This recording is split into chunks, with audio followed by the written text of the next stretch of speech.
le président Macky Sall nous a rejoint dans notre position.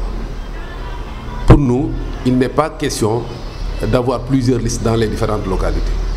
Il faut nécessairement, compte tenu du contexte actuel lié à l'insécurité, à la violence, à ce qui se passe dans la sous-région, il est extrêmement nécessaire au niveau de Benno Bokk Yaakaar qu'on s'unisse, qu'on ait une seule liste dans chaque collectivité locale.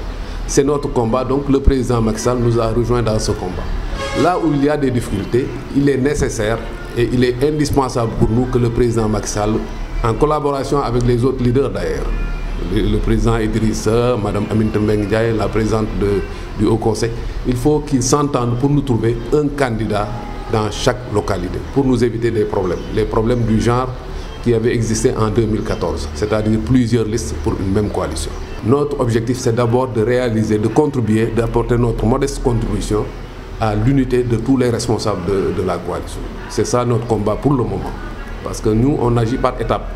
Maintenant, la seconde étape consistera à peut-être voir comment avoir des candidats consensuels au niveau des collectivités locales. C'est ça qui devrait nous gêner. D'ailleurs, je l'ai dit quelque part lors de nos différentes rencontres avec les leaders de Benno Bokk Yaakaar.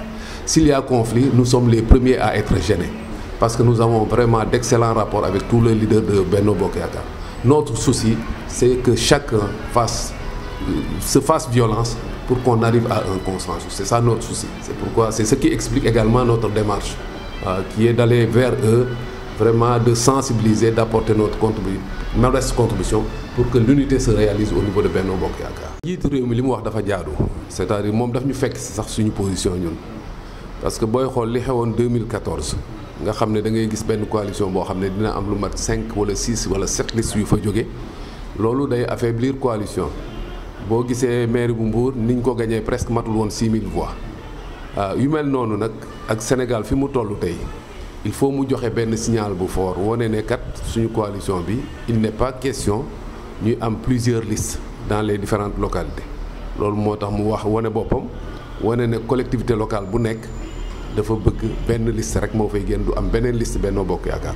loolu ñun dañ cee ànd bu baax a baax. d'ailleurs ci liggéey boobu lañ nekk fan yii yëpp. parce que li mu bëgg mooy collectivité locale bu nekk benn liste rek am fa pour Benno Bokk Yaakaar ñëpp ànd jàpp ci.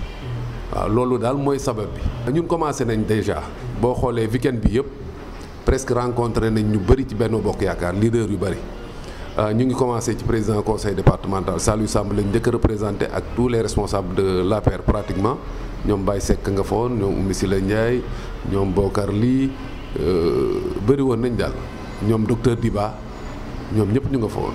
on a réussi quand même ba fexe ba jiboo ak ñëpp rafetal suñu diggante ak ñëpp loolu moo tax jiboo rek moo ñu arrangé ñun moo tax ñu seeti Saliou Samb bañ fa jógee ñu seeti l'honorable député Omar Sy ci ngoon gi.